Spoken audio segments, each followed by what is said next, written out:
You guys remember Unsolved Mysteries? Of course you do. That spooky guy telling his spooky damn stories about crimes that haven't been solved, people doing spooky things that leave you awake all spooky night.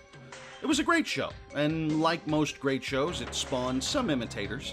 Rescue 911 wasn't quite the same, but it kept us occupied with William Shatner, while a few of us started to realize that he and Robert Stack basically played the same guy in the airplane movies. Weird. I can't prove that 911 Operator was directly influenced by the emergency-laden yarns of Rescue 911, but it's certainly the first thing I thought of when I played it. You play as a 911 dispatcher, taking in a chaos of calls and assigning police, fire, or medical to the appropriate situation. Sometimes you've got to combine them. Send a fire truck to take care of a burning building, and you might have to follow it up with an ambulance for burn victims. A simple speeding situation might require more than one police officer on the scene in case the schmuck in the Maserati decides he wants to light things up.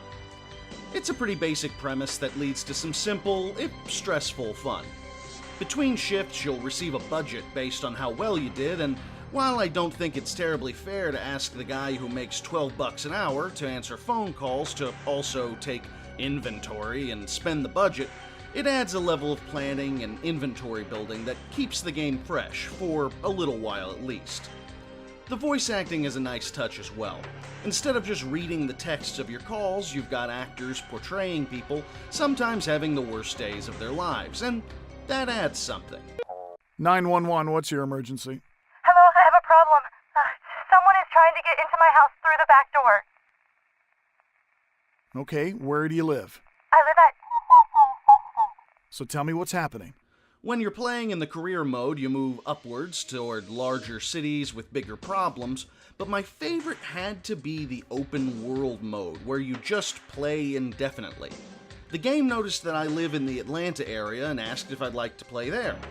Now, I can think of no greater hell than to be a 911 dispatcher in Atlanta, but in terms of a video game, it was really fun.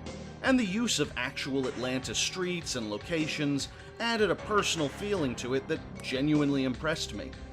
Of course, with those extras aside, it's really easy for 911 Operator to get pretty samey after a while.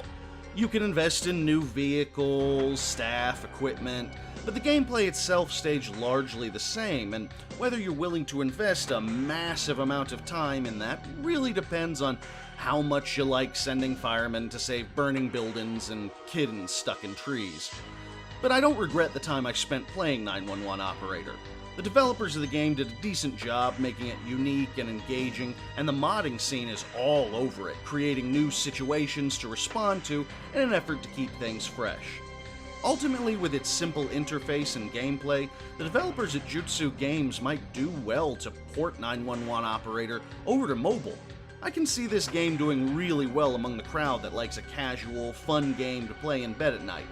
As long as whoever you share that bed with doesn't mind you shouting about needing backup every 15 minutes or so.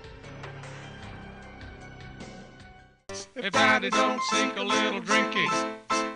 Daddy gets side down blue. Sneak a little drinky, sneakity-doo. Sneak a little drinky past you. Sneak a little drinky, sneakity-doo. Sneak a little drinky past you.